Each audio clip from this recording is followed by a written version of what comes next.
মা বলো কি করছো তুমি? আমি এলো ভাত বসালাম আর হ্যাঁ। পটল ভাজছি কথা। ও বেশ লাল লাল করে পটল ভাজা হলে কিন্তু খেতে হ্যাঁ। ভালো লাগে। হ্যাঁ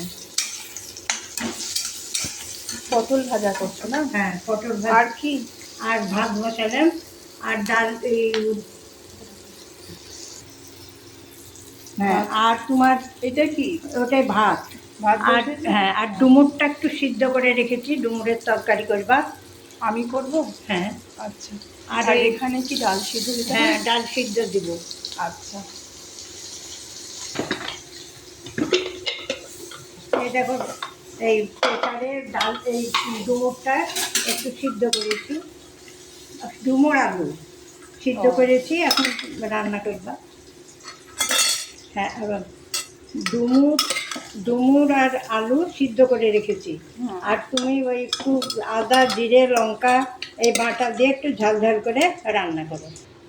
আদা জিরে লঙ্কা মিক্সিতে বেটে রাখা হয়েছে। এখন তুমি ডুমুরের তরকারি একটু এইটা কি করেছো? এইটা হচ্ছে কালকের একটু মসুরির ডাল বলেন তো? হ্যাঁ মসুরির ডাল একটু ও, করেছি। আচ্ছা। হ্যাঁ পটল ভাজা হয়ে গেল, তরকারিটা করে হাঁসের ডিম ঝোল করো ডিমের।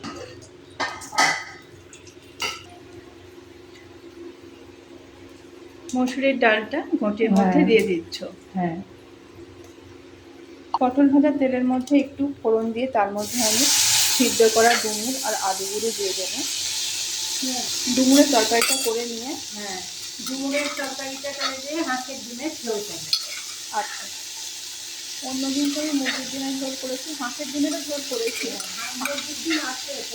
মুরগির ডিমের ঝোলটা অতটা খেতে ভালো লাগে না, হাঁসের ডিমের ঝোলটাই বেশি ভালো লাগে খেতে।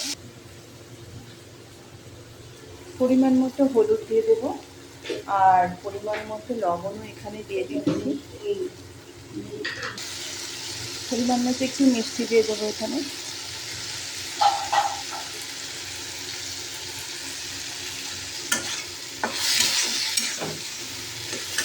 এরপর আমি দিয়ে দেবো আদা পেঁয়াজ রসুন আর জিরে বাটা আর লঙ্কা বাটাটা।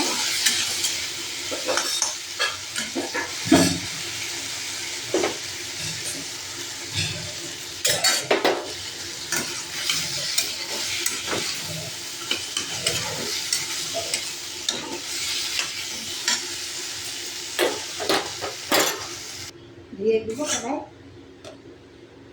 এবার ডুমুরের তরকারিটা হয়ে গেল, ডুমুরের তরকারি আর পটল ভাজা হয়ে গেল। এখন আমি ডিমের ঝোলটা রান্না করে নেব। আজকে করব এখানে হাঁসের ডিমের ঝোল করব বলে হাঁসের ডিমটা আমি এখানে সিদ্ধ করে নিয়েছি। এখানে আছে হাঁসের ডিম আর আলুগুলো সিদ্ধ করে নিয়েছি। এখন আমি হাঁসের ডিমের কষা রান্না করব, আলু দিয়ে হাঁসের ডিমের রসা রান্না করব। হাঁসের ডিমের ঝোল রান্না করার জন্য কড়াইটা বসিয়ে দিয়েছি। আর আগে হাঁসের ডিমগুলো আমি ভেজে নেব।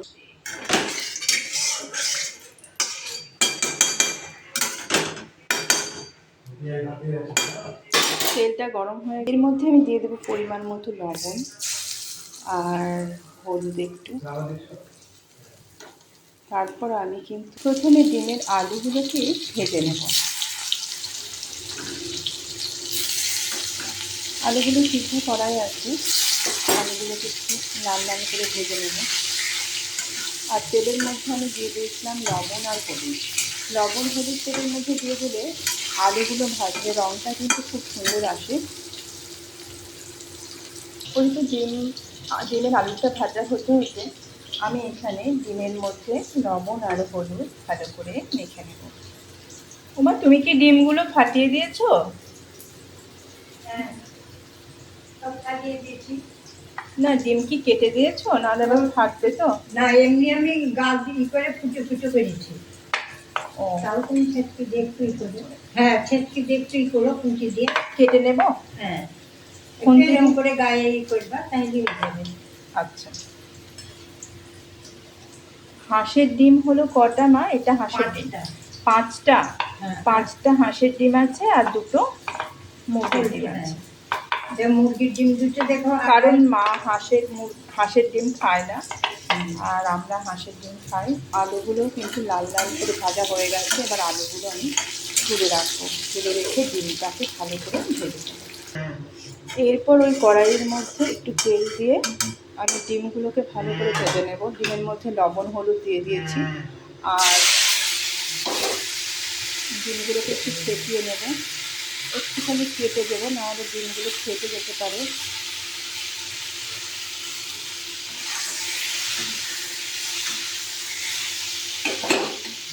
হাঁসের ডিমগুলো কিন্তু বেশ লাল লাল করে ভাজা হয়ে তারপর কিন্তু আলু দিয়ে রসা করলে খুব খেতে ভালো লাগে।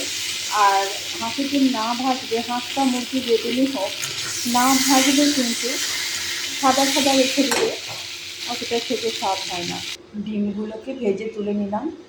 এখন ওই তেলের মধ্যে আমি দিয়ে দেবো আদা রসুন পেঁয়াজ বাটা, জিরে শুকনো লঙ্কা বাটা, আর এবার ওর মধ্যে পরিমাণ মতো লবণ দিয়ে দেবো, পরিমাণ মতো হলুদ দিয়ে দেবো, আর আমি একটুখানি জল, মশলার জল দিয়ে মশলাটাকে কষিয়ে নেব।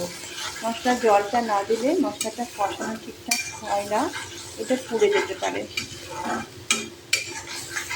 আর মশলা কষানো না হলে খেতে ভালোই লাগবে না। মশলাটাকে ভালো করে একটু কষিয়ে নেব, নিয়ে তারপর ভেজে রাখা আলু ও ডিমগুলো একে একে দিয়ে দেবো। মশলাটা কষানো হয়ে গেলে আমি জলটা দিয়ে দিলাম, আর তারপর আমি একটা পাকা লঙ্কা আর একটা কাঁচা লঙ্কা দিলাম, কারণ আমি মশলাতে যে লঙ্কাটা দিয়েছিলাম লঙ্কাটা কিন্তু একটা ঝাল নয়। এরপর আমি পরিমাণ মতো একটু মিষ্টি দিয়ে দিলাম। এরপর ভেজে রাখা ডিমগুলো দিয়ে দিলাম, একটু ফুটে উঠলেই নামিয়ে নেব। ওমা, তুমি খেতে চলে এসো, ঝোল ফুটে গেছে।